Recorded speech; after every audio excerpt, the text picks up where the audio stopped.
சிறகடிக்க ஆசை சீரியலோட upcoming episode என்னன்னு பார்க்கலாம். மீனா கிறிஷோட பாட்டியை பார்த்த உடனே உண்மை என்னன்னு தெரிஞ்சுக்கணும்னு நிறைய கேள்வியெல்லாம் கேட்குறாங்க.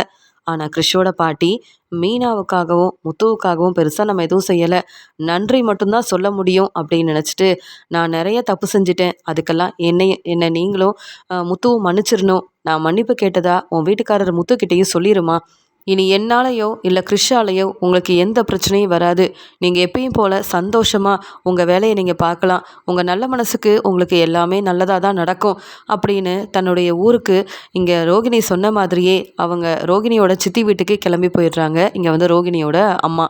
மீனாக்கு ஒன்றுமே புரியல. நாம் என்ன கேள்வி கேட்டாலும் அதுக்கு சரியாக பதில் சொல்லாமல் ஏதோ ஒரு உண்மையை மறைக்கிற மாதிரியே இந்த கிறிஷோட பாட்டி பேசிட்டு கிளம்பி போயிட்டாங்களே, என்னதான் நடக்குதுன்னு ஒன்றுமே புரியல.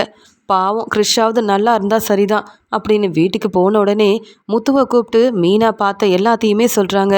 நான் இப்போ தாங்க கிறிஷோட பாட்டியை பார்த்தேன் அப்படின்னு சொல்ல, உடனே அவங்கள நம்ம வீட்டுக்கு கூட்டிகிட்டு வர வேண்டியதானே, இத்தனை நாள் எங்கே இருந்தாங்களாம் அப்படின்னு சொல்லி முத்து கேட்கும்போது எதை பற்றியும் அவங்க பதில் சொல்லவே இல்லைங்க.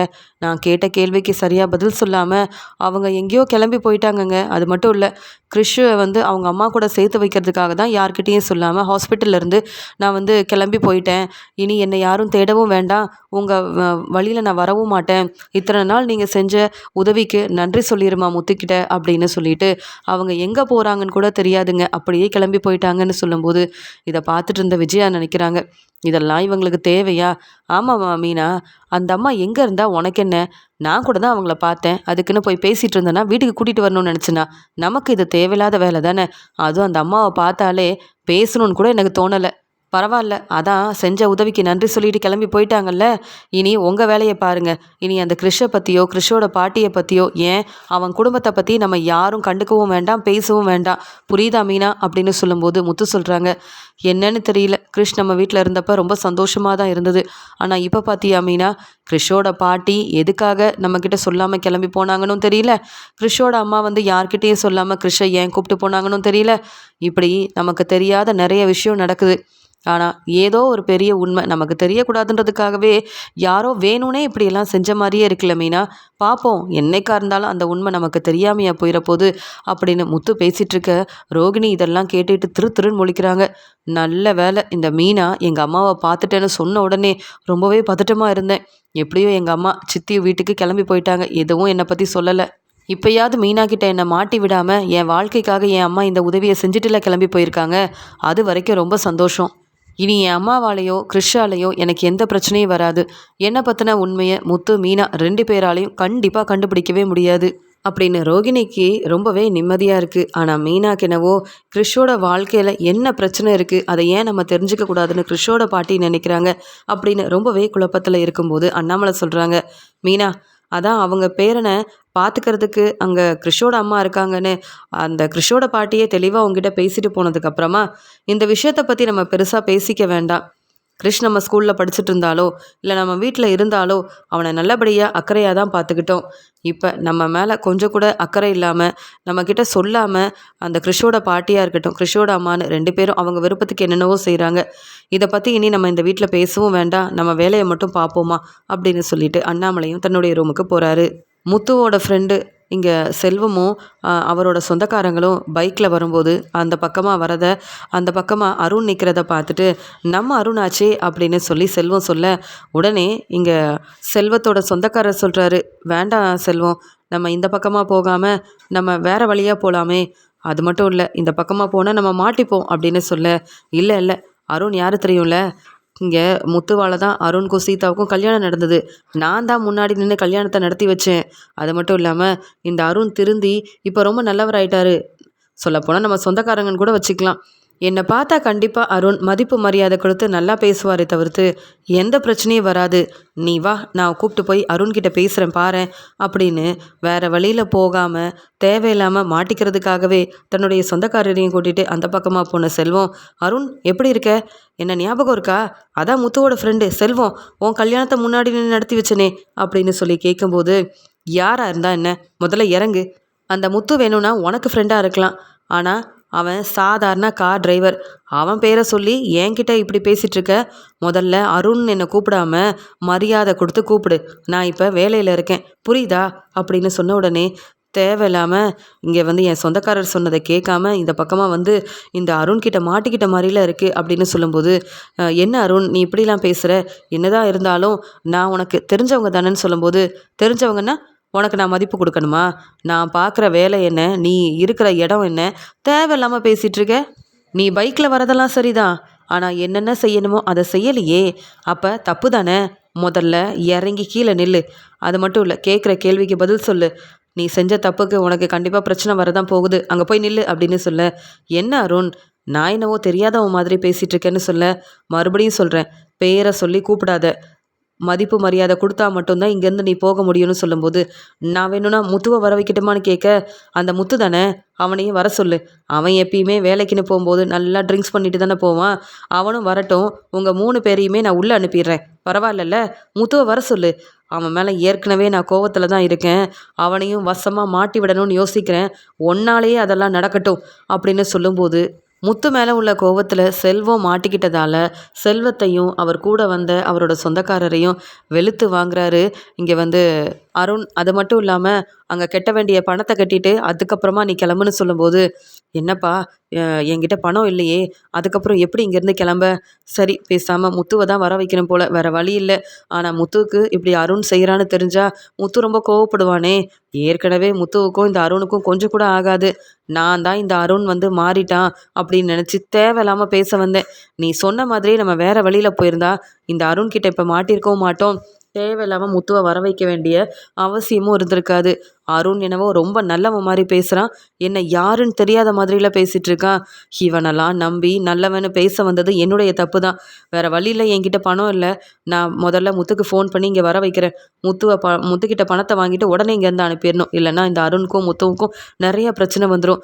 சீதா கல்யாணத்தால் தான் இங்கே வந்து இன்னும் முத்துவை தப்பாக புரிஞ்சுக்கிட்டு இந்த அருண் இப்படிலாம் பேசிகிட்டு இருக்கான்னு எனக்கு தெளிவாக புரியுது. இந்த அருண் என்னைக்கும் திருந்த மாட்டான். இவன் திருந்தினதா நானும் முத்துவும் நினச்சி ஏமாந்து போய் நிற்கிறோம் அப்படின்னு சொல்லிட்டு வேற வழி தெரியாமல் இங்கே செல்வம் முத்துக்கு வந்து ஃபோன் பண்ணுறாரு. உடனே இங்கே முத்துவும் சிரிச்சுக்கிட்டே, என்ன செல்வம் நீ தான் ஒரு வாரத்துக்கு இந்த பக்கமே வரமாட்டேன்னு சொன்னேன், என்ன ஃபோன் பண்ணியிருக்கேன்னு கேட்க, இல்லை முத்து ஒரு பிரச்சனையில் மாட்டிக்கிட்டேன், நீ எங்கே இருக்கேன்னு கேட்க, சவாரி முடிச்சுட்டு கார் செட்டுக்கு தான் போயிட்டுருக்கேன். ஏன் என்ன பிரச்சனை? ஏதாவது பணம் வேணுமா? எதுவாக இருந்தாலும் சொல்லு செல்வம், நான் வரேன். நான் வந்து உனக்கு பணம் கொடுக்குறேன்னு சொல்ல, இல்லை வர வழியில் அருணை பார்த்தேன்னு சொல்லும்போது, சீதாவோட மாப்பிள்ளையவா? நல்லா பேசியிருக்க வேண்டியதானே. அருண் முன்ன மாதிரிலாம் இல்லை. நீ எதுக்கும் பயப்படாத, நல்லபடியாக பேசு அப்படின்னு சொல்லும்போது, பேசுனது தான் பெரிய தப்பாயிருச்சு முத்து. அந்த அருணை கண்டுக்காமல் நான் கிளம்பி போயிருந்தேன்னா நான் இப்படி அவமானப்பட்டு நின்றுக்க மாட்டேன்னு சொல்ல, என்ன செல்வம் சொல்கிற? அந்த அருண் உன்னை அவமானப்படுத்தினானா அப்படின்னு கேட்கும்போது, ஆமாப்பா, நான் உன் ஃப்ரெண்டுன்னு சொன்னதுனால தான் அவன் என்னை அவமானப்படுத்தினான். தலை குனிய வச்சுட்டான்ப்பா. என்னதான் இருந்தாலும் அருண் இப்படிலாம் செய்வாருன்னு நான் நினைக்கவே இல்லைன்னு சொல்ல, என்ன அந்த அருணுக்கு நீ ரொம்ப மரியாதை கொடுத்துட்ருக்க அப்படின்னு கேட்கும்போது, ஆமாம் அருண்னு பேர் சொல்லி கூப்பிட்டதுக்கே அந்த பேச்சு பேசுகிறாரு. அவரை சாருன்னு தான் சொல்லணுமா. அது மட்டும் இல்லை, நீ மதிப்பு மரியாதை தரலனா அவ்வளவுதானு அத்தனை பேர் முன்னாடி என்னை வெளுத்து வாங்கவே முயற்சி செஞ்சுட்டான்ப்பா அப்படின்னு சொல்ல, என்னது அருண் இப்படிலாம் செஞ்சானா? அதானே பார்த்தேன். இந்த அருண் உண்மையாகவே இந்த சீதாவை கல்யாணம் பண்ணதுக்கப்புறம் திருந்திட்டான்னு நான் கூட சந்தோஷப்பட்டேன். மீனா அப்பப்போ அருணை பற்றி சொல்லும் போதெல்லாம், பரவாயில்ல மீனாவோட குடும்பத்தை அருண் நல்லா பார்த்துக்கிறான், இனி அந்த அருணால் எந்த பிரச்சனையும் வராது, அருண் திருந்தி நல்லபடியாக சீதாவை பார்த்துக்கிட்டாலே போதும்னு அந்த அருணை கண்டுக்காமல் அவன் வழிக்கு போகாமல் தான் இருந்தேன். ஆனால் அந்த அருண் திருந்தவே இல்லைன்னு இப்போ தான் எனக்கு புரியுது செல்வம் அப்படின்னு இங்கே வந்து முத்து சொல்கிறாரு. முத்து, நான் பணம் கட்டினா தான் இங்கேருந்து கிளம்ப முடியும். என்கிட்ட அவங்க கேட்குற பணம் இல்லைப்பா. நீ வந்து பணத்தை கொடுத்துட்டு இங்கேருந்து கிளம்பு. எதுவும் பிரச்சனை செய்ய வேண்டாம். சீதாவோட வாழ்க்கை நல்லா இருக்கணும்னு நீ நினைக்கிற மாதிரியே நானும் நினைக்கிறேன். என்னோட சொந்தக்காரர் ஏற்கனவே சொன்னார் இந்த பக்கம் போக வேண்டான்னு. நான் தான் அருண் தெரிஞ்சவனாச்சே, பேசிட்டு போகலான்னு நினச்சேன். அதான் நான் பண்ண பெரிய தப்புன்னு சொல்லும்போது, அதெப்படி உன்னை இப்படி அவமானப்படுத்தி பேசியிருக்காரு? நீ யாருன்னு தெரிஞ்சும் வேணும்னே என்னை வர சொல்லி கூப்பிட்ருக்கானா? அந்த அருணுக்கு சரியான பாடம் புகட்டாமல் இத்தனை நாள் நான் இருந்தது தான் பெரிய தப்பா அப்படின்னு முத்து கேட்க, அதெல்லாம் ஒன்றும் இல்லை. உனக்கும் அருணுக்கும் பிரச்சனை வந்தா இங்கே வந்து மீனா சிஸ்டர் ரொம்ப மனசு வேதனைப்படுவாங்க. அது மட்டும் இல்லாமல் அருண் உன்னுடைய சொந்தக்காரர். அவர்கிட்ட நான் பேச போயிருக்கக்கூடாதுப்பா. அந்த அருணை பற்றி தெரிஞ்சிருந்தோம் நான் பேச போனது பெரிய தப்பு. சரி முத்து, நீ வந்து பணத்தை மட்டும் கொடு. நான் முதல்ல இங்கேருந்து கிளம்பி போகணும். இங்கே இருந்தாலே எனக்கு ஏதோ மாதிரி இருக்குன்னு சொல்ல, நான் வரேன், பணத்தை கொண்டு வந்து தரேன், நீ கவலைப்படாமல் இரு செல்வம் அப்படின்னு முத்து அங்கே கிளம்பி வராரு. உடனே செல்வத்தை பார்த்து இங்கே அருண் தேவையில்லாமல் பேசுகிறாரு. என்ன, உன் ஃப்ரெண்டு முத்துக்கு ஃபோன் பண்ணியா? நடந்த எல்லாத்தையும் சொன்னியா? என்ன, அந்த முத்து வந்து என்ன செய்ய முடியும்? அவன் சாதாரண கார் டிரைவர். ஆனால் நான் அப்படி இல்லை. எவ்வளோ பொறுப்பான வேலையில் இருக்குன்னு தெரியும்ல.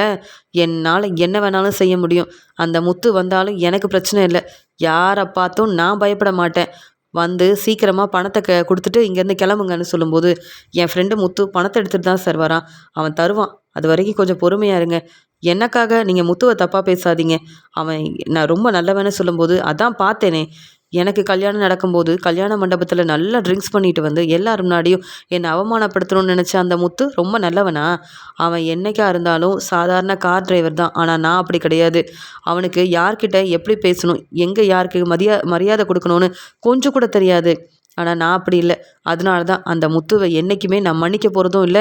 அவன் செஞ்ச எதையும் நான் மறக்க போகிறதும் இல்லை. சரியான நேரம் பார்த்து அவனுக்கு பாடம் புகட்டணும் நானும் காத்துட்டு தான் இருக்கேன்.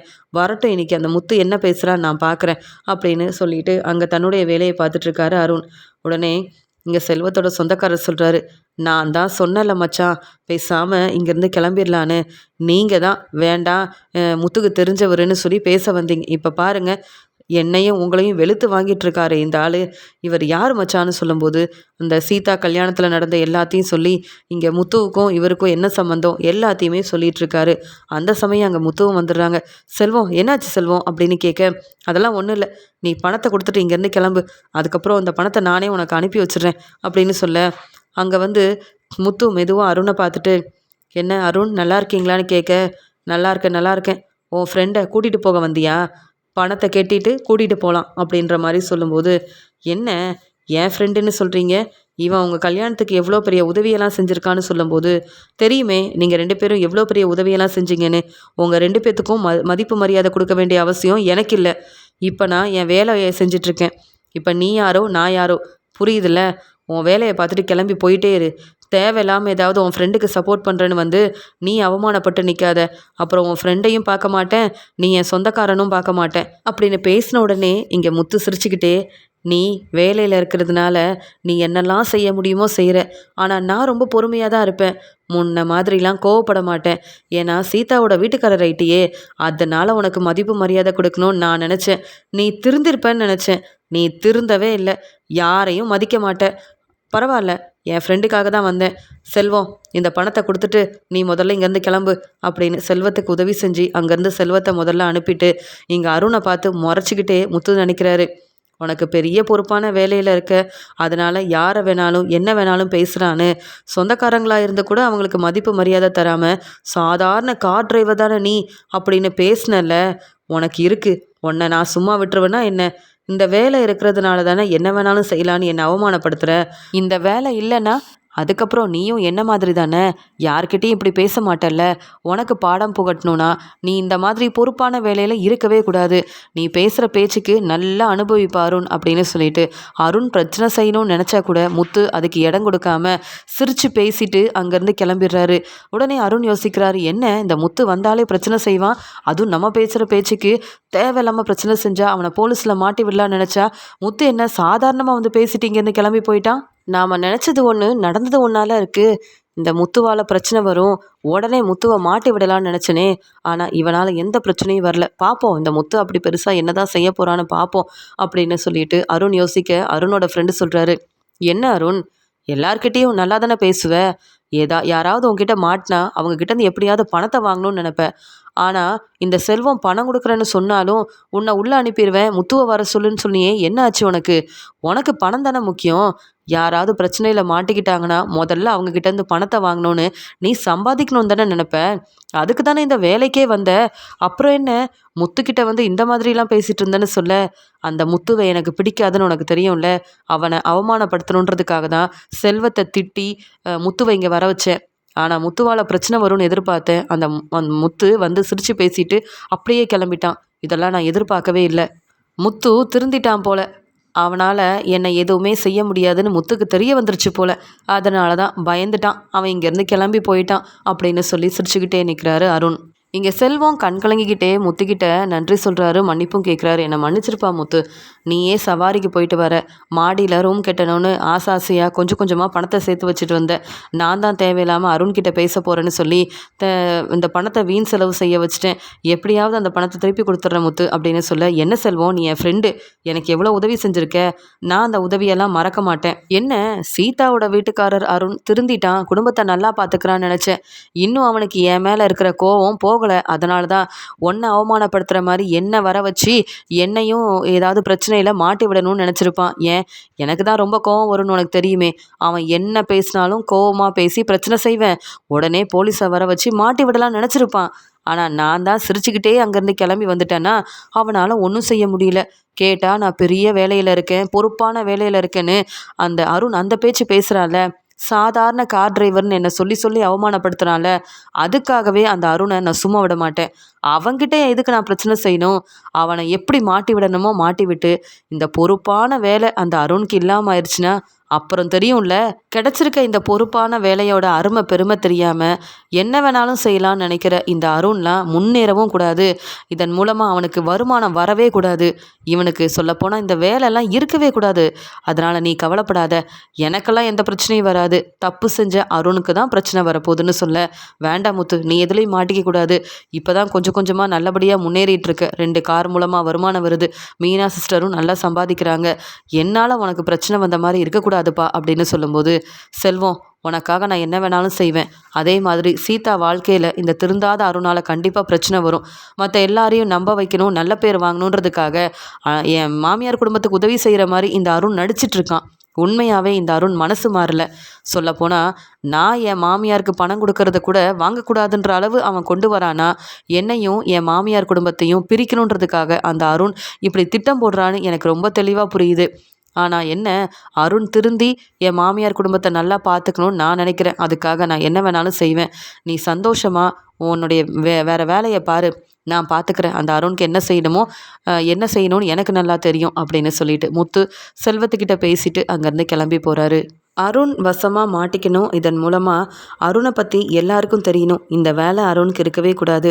இந்த பொறுப்பான வேலை இருக்கிறதுனால அருண் நடித்து எல்லாரையும் ஏமாத்திட்டுருக்கான்.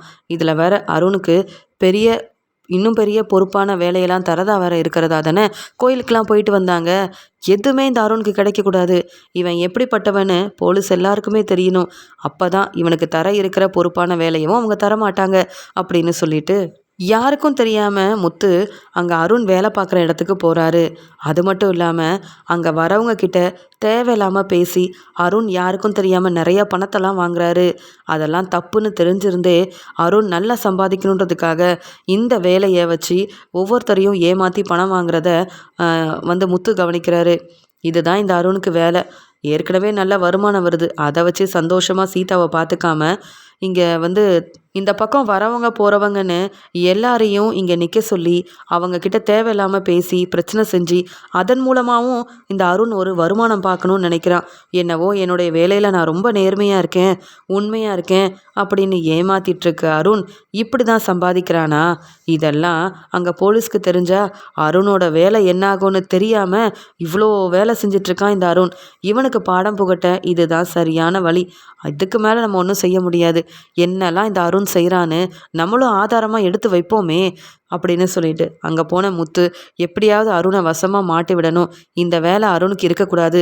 அப்போ தான் மற்றவங்கள புரிஞ்சுக்கிட்டு மதிப்பும் மரியாதையும் கொடுப்பான் இந்த அருண் சொல்லிட்டு அருண் என்னெல்லாம் செய்கிறாரு, மற்றவங்கள ஏமாற்றி எப்படிலாம் பணம் வாங்குறாரு, தன்னுடைய பொறுப்பான வேலையில் அருண் நேர்மையாகவே இல்லைன்னு மற்றவங்களுக்கு புரிய வைக்கணும்னு நினச்சி தான் ஃபோனை எடுத்து அங்கே நடக்கிற எல்லாத்தையுமே ஆதாரமாக எடுக்க ஆரம்பிக்கிறாரு முத்து.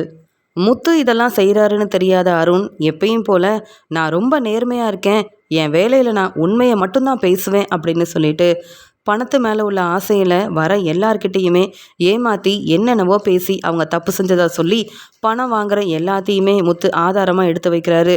இது அப்படியே அங்கே அருணை ரொம்பவே நல்லவங்கன்னு நினச்சிட்டு இருக்க அங்கே இருக்கிற போலீஸ்கிட்டலாம் காமிக்கணும். இந்த அருணோட லட்சணம் என்னன்னு புரிய வைக்கணும். இந்த அருண் இந்த வேலையில் இருக்காமல் செய்யணும். அப்போ தான் நம்ம யாருன்னு புரிய வரும். நாம் இந்த அருண் நான் திருந்திட்டான்னு நினச்சாலும் திருந்தாத அருணால் எனக்கு இன்னும் பிரச்சனை நிறையா வரதுக்குள்ள நான் இந்த அருணை சும்மா விடக்கூடாது அப்படின்னு முத்து நினச்சது மட்டும் இல்லாமல் அதே மாதிரி தனக்கு தாங்கிட்ட கிடைச்ச ஆதாரத்தெல்லாம் பார்த்த முத்து ரொம்ப சந்தோஷப்படுறாரு. சீதா வாழ்க்கைக்காக அருண் செஞ்ச எல்லா தப்பையும் மன்னிச்சு நானும் அருணை நல்லா பார்த்துக்கணும், அருண் ரொம்ப நல்லவர்னு நினச்சிட்டு இருந்தேன். அருண் இப்படி செஞ்சதுக்கப்புறமா இனி இந்த அருணை நான் நம்ப போகிறதே கிடையாது அப்படின்னு அங்கேருந்து முத்து கிளம்புறாரு. அங்கேருந்து கிளம்புன முத்து அங்கே போலீஸை பார்க்க போகிறாரு. உடனே என்னப்பா உனக்கு என்ன பிரச்சனை அப்படின்னு கேட்கும்போது எனக்கு எந்த பிரச்சனையும் இல்லை. ஆனால் நான் ஒரு ஆதாரத்தை காமிக்கிறேன். யார் என்ன தப்பு செஞ்சாலும் அவங்களுக்கு சரியான பதில் கிடைக்கலன்னு சொல்லும்போது தப்பு செஞ்சவங்கள நாங்கள் சும்மா விட மாட்டோம். என்ன பிரச்சனைன்னு மட்டும் சொல்லுப்பா அப்படின்னு கேட்குறாங்க. அங்கே தாங்கிட்ட இருந்த ஃபோனில் இருந்த ஆதாரத்தை முத்து அங்கே இருந்த போலீஸ்கிட்ட காமிக்க அருணை பார்த்த உடனே பேரதிர்ச்சியோட இது அருணாச்சேன்னு கேட்க ஆமாம் சார், வேலை செய்கிற அருண் தான், பொறுப்பான வேலையில் இருக்க அருண் தான். என்னென்ன செய்கிறாருன்னு பாருங்க. தப்பு செஞ்சவங்க செய்யாதவங்கன்னு எல்லார்கிட்டையும் ஏமாற்றி பணம் வாங்குறது இந்த அருணோட வேலை. இதுக்காக தான் இந்த வேலைக்கே வந்தாரான்னு கூட எனக்கு சந்தேகமாக இருக்குது. இப்படிப்பட்டவருக்கு இன்னும் பெரிய பொறுப்பெல்லாம் கொடுக்கறதா இருக்கிறீங்களாமே, அதெல்லாம் நீங்கள் தந்தீங்கன்னா இந்த அருணை கையில் பிடிக்க முடியாது சார். அது மட்டுமா, யாரையும் மதிக்க மாட்டேங்கிறாரு, மதிப்பு தந்து பேச மாட்டேங்கிறாரு. கேட்டால் நீ எல்லாம் சாதாரண டிரைவருன்னு என்னையே ஏளனமாக பேசுகிறாரு. இங்கே அருணை பற்றின உண்மை உங்களுக்கு தெரியணுன்றதுக்காக தான் இந்த ஆதாரத்தோடு வந்தேன் சார். பாருங்கள், இந்த அருண் என்னென்ன செய்கிறாருன்னு தெளிவாக உங்களுக்கு புரிஞ்சால் மட்டும்தான் அருணை பற்றியும் தெரிஞ்சுப்பீங்க. இவரை நம்பி பெரிய பொறுப்பெல்லாம் நீங்கள் கொடுக்க மாட்டீங்க சார் அப்படின்னு சொல்ல, இதை பார்த்த உடனே இந்த முத்துவுக்கு அருணை பிடிக்காது, அருணுக்கு முத்துவை பிடிக்காது. ஆனால் இந்த அருண் செய்கிறதும் தப்பு தானே. அருண் தேவையில்லாமல் முத்துவை எதுலையாவது பிரச்சனையில் மாட்டி விடணும்னு நினச்சி நிறையா தேவையில்லாத வேலையை செஞ்சுருக்காரு.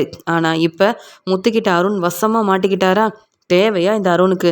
அதான் நல்ல சம்பளம் வாங்குறாருல, பொறுப்பான வேலையில் இருக்கிற அருண் இப்படி செய்யலாமா? இந்த ஆதாரம் இப்போ முத்துவால் எனக்கு கிடச்சிருக்கு. இந்த அருணை சும்மா விடக்கூடாது. எப்படியோ அருண் நல்ல பேர் வாங்கி இன்னும் ஒரு பெரிய பொறுப்பு அருணுக்கு கொடுக்கணும்னு நினச்சேன். ஆனால் இனி அந்த அருண் இந்த வேலையிலேயே இருக்க தகுதியே இல்லாதவர்னு தெளிவாக தெரியுது அப்படின்னு போலீஸ் முன்னாடி ஆதாரத்தோட முத்து நிற்க, ஆதாரத்தெல்லாம் பார்த்த போலீஸ்க்கு அருணை பற்றின உண்மை தெரிஞ்சு ரொம்பவே கோவத்தில் இருக்கும்போது அந்த அருணை முதல்ல கூப்பிட்டு விடுங்க அப்படின்னு சொல்ல அருணுக்கு ஃபோன் பண்ணுறாங்க. அது மட்டும் இல்லாமல் உங்களை ஐயா பார்க்கணுன்னு சொல்லியிருக்காங்க, சீக்கிரமாக கிளம்பி வாங்க அப்படின்னு சொல்லவும் அங்கே அருணுக்கு ஒன்றுமே புரியல. என்ன எதுக்காக என்ன வர சொல்கிறாங்கன்னு சொல்லும்போது அருணோட ஃப்ரெண்டும் அதான் ஏற்கனவே நீ ரொம்ப நல்ல வேலை பார்க்குற, திறமையாக வேலை பார்க்குறேன்னு பெரிய பொறுப்பெல்லாம் உனக்கு கிடைக்க போதில்ல, அதை பற்றி பேசுகிறதுக்காக தான் உன்னை கூப்பிட்ருப்பாங்க, நீ போயிட்டு வா அருண் அப்படின்னு சொல்ல அருணுக்கு அவ்வளோ சந்தோஷம். அருண் ரொம்ப சந்தோஷத்தோடு அங்கே கிளம்பி போக முத்து நிற்கிறத பார்த்துட்டு அருணுக்கு ஒன்றுமே புரியல. என்ன இந்த முத்து இங்கே நிற்கிறான், ஏதாவது பிரச்சனை செஞ்சு மாட்டிக்கிட்டானா, அதனால தான் இங்கே நிற்கிறானா என்ன, ஒன்றும் புரியலையே அப்படின்னு யோசனை பண்ணிக்கிட்டே சார் எதுக்கு சார் என்னை வர சொன்னீங்கன்னு கேட்கும்போது என்ன அருண் என்ன செஞ்சு வச்சுருக்கீங்க, உங்கள் மேலே எனக்கு எவ்வளோ மதிப்பு மரியாதை இருந்தது, ஆனால் நீங்கள் சரியாக வேலையை செய்யாமல் பொறுப்பே இல்லாமல் எல்லாரும் ஏமாற்றி பணம் வாங்கியிருக்கீங்களே அப்படின்னு சொல்ல யார் சார் சொன்னது, இந்த முத்துவா, இவன் பேசுகிறதெல்லாம் நம்புறீங்களே, இவன் சாதாரண கார் டிரைவர் சார், இவன் சொன்னதெல்லாம் நம்பி என்ன வேற கூப்பிட்டு விட்டுருக்கீங்க. இல்லை சார், நான் எந்த தப்புமே செய்யலை, நான் உண்மையை மட்டும்தான் பேசுவேன், என் வேலையில் நான் ரொம்ப நேர்மையாக இருக்கேன் அப்படின்னு அருண் பொய் சொல்கிறாரு. எப்படியும் இந்த முத்துவால் உண்மையை நிரூபிக்க முடியாது, முத்து மேலே தான் தப்பு இருக்குது, என்ன அவமானப்படுத்துறதுக்கும் தலகுனியை வைக்கிறதுக்கும் இப்படியெல்லாம் இந்த முத்து செய்கிறான்னு முத்துவை இன்னைக்கு சும்மா விட போகிறதில்ல அப்படின்றதுக்காக இங்கே முத்துக்கிட்ட இருக்கிற ஆதாரத்தை பற்றி தெரிஞ்சுக்காம அங்கே வந்த உடனே முத்து மேலே உள்ள கோவத்தில் இப்படியெல்லாம் பேச ஆரம்பிக்கிறாரு அருண். உடனே முத்து சிரிச்சுக்கிட்டே என்ன அருண் நீங்கள், நானாவது உங்கள் மேலே உள்ள கோவத்தில் இப்படிலாம் பொய் சொல்கிறேனா, சொல்லப்போனால் நான் பொய் சொல்ல மாட்டேன், எல்லாருக்கும் உதவி செய்யணும்னு நினப்பேன், அது இல்லாமல் என்கிட்ட நீங்கள் பிரச்சனை செய்யணும்னு நினச்சதுனால தான் உங்களை பற்றின உண்மையை தெரிஞ்சுக்கிறதுக்காக உங்கள் இடத்துக்கே வந்தேன். அப்போ தான் நீங்கள் என்னெல்லாம் செஞ்சீங்க, யார்கிட்ட எப்படி பேசுனீங்க, யார்கிட்டெல்லாம் எவ்வளோ பணம் வாங்கினீங்கன்னு எல்லாத்தையும் ஆதாரமாக எடுத்து வச்சுருக்கேன். நானே சொன்னால் யாரும் நம்ப மாட்டாங்கல்ல, இதே ஆதாரம் இருந்தால் நீங்கள் கூட நம்புவீங்களா அருண், பார்க்குறீங்களா நீங்கள் என்னெல்லாம் செஞ்சுருக்கீங்கன்னு. இப்போ கூட நீங்கள் உண்மையை ஒத்துக்காமல் பொய் சொல்கிறீங்க பாருங்கள், உங்களுக்காக தான் இந்த ஆதாரத்தை கொண்டு வந்தேன் அப்படின்னு சிரிச்சுக்கிட்டே முத்து தாங்கிட்ட இருக்கிற ஆதாரத்தை அருண்கிட்ட காமிக்க அருண் திருன்னு முழிக்கிறாரு. ஆமாம், இந்த முத்து எனக்கே தெரியாம இப்படி ஆதாரத்தெல்லாம் எடுத்து வச்சிருக்கான். அதனால தான் இங்க வந்து என்ன மாட்டி விட்டுட்டான் போல. இப்ப என்ன செய்ய அப்படின்னு யோசிச்சு திரு திருன்னு முழிக்கிறாரு அருண். உடனே அங்க முத்து அருணை மாட்டி விட்டதால ஆதாரமும் கிடைச்சதால போலீஸ் வந்து இங்க அருணை கேள்வி கேட்குறாங்க. என்ன அருண் இது? நீங்க இவ்வளோ பொய் சொல்றீங்களா? நீங்க உண்மையை மட்டும்தான் பேசுவீங்கன்னு அப்பப்போ சொல்லிக்கிட்டே இருப்பீங்க. நான் இதெல்லாம் செஞ்சீங்களான்னு கேட்டா அப்படிலாம் இல்லை. முத்து வேணும்னே நான் செய்யாத தப்பை செஞ்சதா சொல்லி என்னை மாட்டி விடுறான் அப்படின்லாம் சொன்னீங்களே. ஆதாரம் இருக்கும்போது முத்து எப்படி உங்களை பற்றி பொய் சொல்ல முடியும்? அப்படியே சொன்னாலும் நாங்கள் நம்புவோமா என்ன? உங்களை பற்றி நான் ரொம்ப பெருமையாக நினச்சிட்டு இருந்தேன் அருண். ஆனால் உங்கள் வேலையில் நீங்கள் சரியாக வேலையை செய்யாமல் கிடைச்ச வருமானம் போதாதுன்னு இப்படிப்பட்ட ஒரு பெரிய தப்பு செஞ்சுருக்கிறீங்க. இனி உங்களுக்கு ஒரு பெரிய பொறுப்பை கொடுக்கணும்னு நினச்சது என்னுடைய தப்புன்னு நான் புரிஞ்சுக்கிட்டேன். சொல்லப்போனால் நீங்கள் செஞ்ச தப்புக்காகவே இந்த ஆதாரத்தை வச்சு நான் என்ன செய்யணுமோ செய்வேன். சொல்லப்போனால் இந்த வேலையே உங்களுக்கு இல்லாமல் போனாலும் அதை பற்றி நீங்கள் வந்து புரிஞ்சுக்கிட்டு திருந்த தான் செய்யணுமே தவிர்த்து இதில் தப்பு எல்லாம் உங்கள் பக்கம்தான் இருக்குது. நீங்கள் உண்மையை பேசவும் இல்லை, நியாயமும் உங்கள் பக்கத்தில் இல்லை. நீங்கள் பொய் சொல்லியிருக்கீங்க, நேர்மையே இல்லாமல் வேலை செஞ்சுருக்கீங்க. அதுக்கான ஆதாரத்தை முத்து கொண்டு வந்து காமிச்சதுக்கப்புறமா தான் உங்கள் லட்சணம் என்னன்னு எனக்கு புரிய வந்திருக்கு அருண் அப்படின்னு சொல்லும்போது உடனே அருண் ரொம்ப கோவமாக முத்துவை பார்த்து முறைக்கிறாரு. என்ன அருண், நீ திருந்திட்டேன்னு நான் கூட உன்னை சரியாக கவனிக்காமல் அமைதியாக தான் இருந்தேன். ஆனால் நீ திருந்தவே இல்லை. மீனா குடும்பத்துலேருந்து என்னை பிரிக்கணும்னு நினச்சேன். என் ஃப்ரெண்டை பார்த்த உடனே நீ என்னென்ன செஞ்ச, என்னை அவமானப்படுத்தணும்னு என்னை வர வைக்கணும்லாம் நினச்சிடல. அப்போவே உன்கிட்ட சிரித்து பேசிட்டு போனதுக்கு காரணம் உன்னை வசமாக மாட்டி விடணுன்றதுக்காகவும் நான் உன்கிட்ட பிரச்சனை செஞ்சு நான் மாட்டிக்க கூடாதுன்றதுக்காகவும் தான். நீ செஞ்ச தப்புக்கு இன்னும் நீ அனுபவிப்ப. ஆனால் மறுபடியும் திருந்தாமல் உன்னால் எங்கள் வீட்டு பொண்ணு சீதாக்கு ஏதாவது பிரச்சனை வந்தது நான்லாம் பார்த்துட்டு சும்மா இருக்க மாட்டேன். போனா போதுன்னு அமைதியாக இங்கேருந்து கிளம்புறேன். இனி ஏதாவது பிரச்சனை செஞ்சு அவ்வளவுதான் அப்படின்னு சொல்லி முத்து வெளுத்து வாங்குறாரு. அவமானப்பட்டு நிற்கிற அருண் அங்கேருந்த போலீஸ்கிட்ட மன்னிப்பு கேட்குறாரு. சார், இதன் மூலமாக தான் சார் நல்ல வருமானம் வருது. அது மட்டும் இல்லை, நான் வேலையில் சேர்ந்ததுக்கப்புறமா தான் என் வீட்டில் என் அம்மா சந்தோஷமாக இருக்காங்க. இப்போ இந்த வேலையும் இல்லைன்னா அப்புறம் நான் ரொம்ப கஷ்டப்படணும். இப்போ தான் எனக்கு கல்யாணம் ஆயிருக்கு சார். சீதாவை நல்லபடியாக பார்த்துக்கணும்னு நினச்சேன். அது மட்டும் இல்லாமல் நான் இப்போ வாடகை வீட்டில் இருக்கேன். நல்ல ஒரு பெரிய வீடெல்லாம் வாங்கணும்னு ஆசைப்பட்டு தேவையில்லாமல் இப்படி அடுத்தவங்ககிட்ட பணத்தை வாங்கிட்டேன் சார். அது என்னுடைய தப்பு தான். இனி நான் அப்படி செய்ய மாட்டேன்னு சொல்லும்போது, நல்லா இருக்கு அருண், நீங்கள் பேசுகிறது ரொம்ப நல்லா இருக்குது. உங்களுக்கு புதுசாக கல்யாணம் ஆயிருக்குன்னா அடுத்தவங்கள ஏமாற்றி பணம் வாங்குறதெல்லாம் சாதாரண வேலையா? இல்லை நீங்கள் செஞ்ச தப்பை புரிஞ்சிக்காமல் இப்படி பேசிகிட்டு இருக்கீங்களா? நீங்கள் இனி மன்னிப்பு கேட்டு ஒரு பிரயோஜனமும் இல்லை. பொறுப்பான வேலையில் இருக்கிற நீங்கள் பணத்துக்கு ஆசைப்பட்டதே தப்பு. அடுத்தவங்கள ஏமாற்றணும்னு நினச்சது அதை விட பெரிய தப்பு. அதனால் நீங்கள் சொல்கிற எதையும் நான் கேட்க விரும்பவே இல்லை. அதனால் நாளையிலேருந்து நீங்கள் இந்த வேலையில் இருக்க மாட்டீங்க. இந்த வேலை செய்ய உங்களுக்கு தகுதி இல்லை. நாளையிலேருந்து நீங்கள் வீட்டிலையே இருங்க அருண். நீங்கள் மற்றவங்கள ஏமாற்றி என்னென்ன செஞ்சுருக்கிறீங்க? இந்த ஆதாரம் வெளியில் உள்ள எல்லாருக்கும் தெரிய வந்தால் எங்களையும்ல எல்லாரும் தப்பாக பேசுவாங்க. போதும் அருண், இதை பற்றி நீங்கள் இனி எதுவுமே பேச வேண்டாம். நீங்கள் எப்படிப்பட்டவருன்னு முத்து மூலமாக ரொம்ப தெளிவாக தெரிஞ்சிருச்சு. இனி நீங்கள் வந்து இங்கே வரவும் வேண்டாம், உங்களுக்கு இந்த வேலையும் கிடையாது, இங்கேருந்து கிளம்பலாம் அப்படின்னு சொல்லி அருணை வெளுத்து வாங்கி அங்கேருந்து அனுப்ப முத்து நினைக்கிறாரு. சாதாரண கார் டிரைவருன்னு எப்போ பார்த்தாலும் சொல்லி என்னை அவமானப்படுத்தின அருணுக்கு இப்போ வேலையே இல்லை. இவன்லாம் ஒரு ஆளுன்னு என்னை பற்றி பேச இவனுக்கெல்லாம் தகுதி இருக்கா?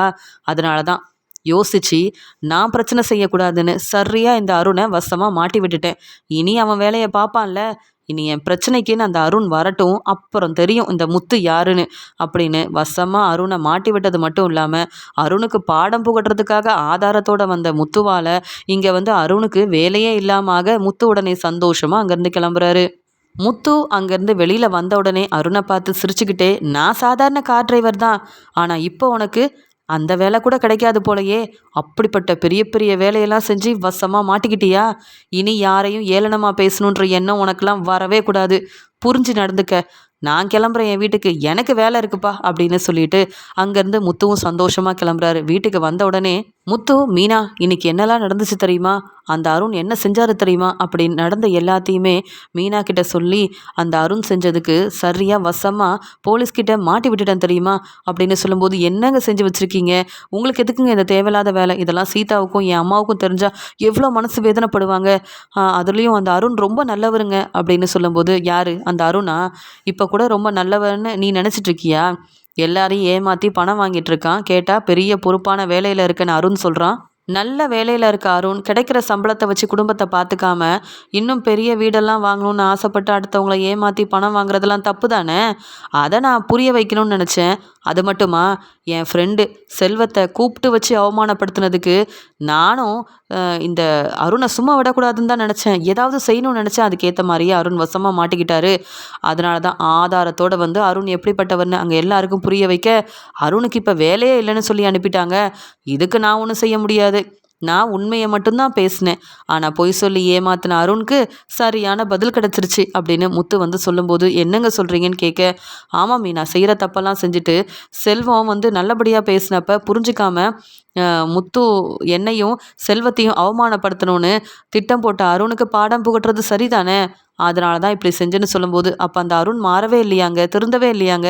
அப்படின்னு இங்க வந்து மீனா கேட்கும்போது, எல்லாரும் அந்த அருண் நல்லவரு, திருந்திட்டாரு அப்படின்றதுக்காக, நல்ல பேர் வாங்குறதுக்காகவும், உங்க குடும்பத்தில என்ன யாரும் மதிக்கக்கூடாது, அருண மட்டும் தான் மதிக்கணுன்றதுக்காகவும் இத்தன நாள் அருண் வந்து திருந்துன மாரி நடிச்சு ஏமாத்திட்டு இருந்திருக்கான். சொல்லப்போனா அருண் ஒண்ணும் மாறவும் இல்ல, திருந்தவும் இல்ல.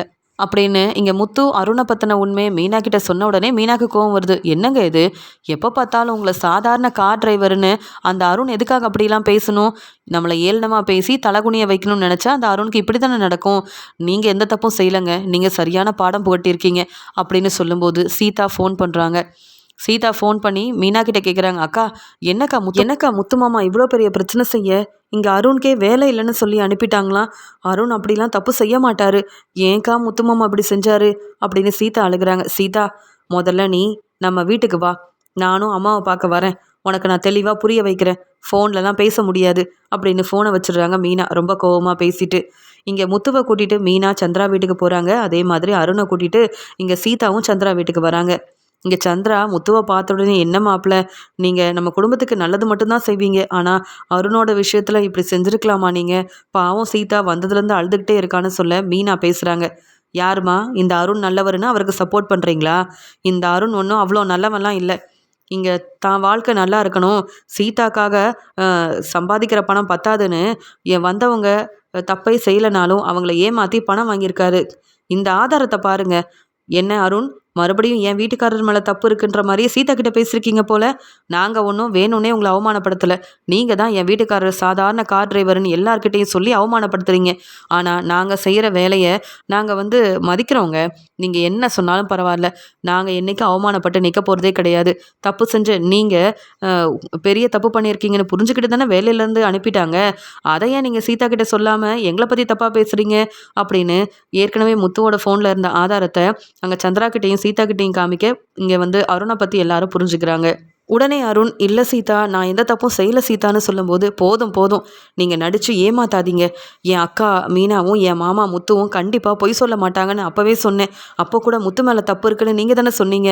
இப்ப பாருங்க, ஆதாரத்த பார்த்ததுக்கு அப்புறமா தான் தெரிய வருது. நீங்க ரொம்ப நல்லவர்ன்றதுனால தான் விரும்பி உங்கள கல்யாணம் பண்ணேன். ஆனா நீங்க அடுத்தவங்கள ஏமாத்துறோம், உங்களுக்கு சம்பாதிக்கிற பணத்த விட அதிகமா பணம் கிடைக்கணும்னு நெனச்சீங்கன்னா, இப்படி தானங்க ஆகும்.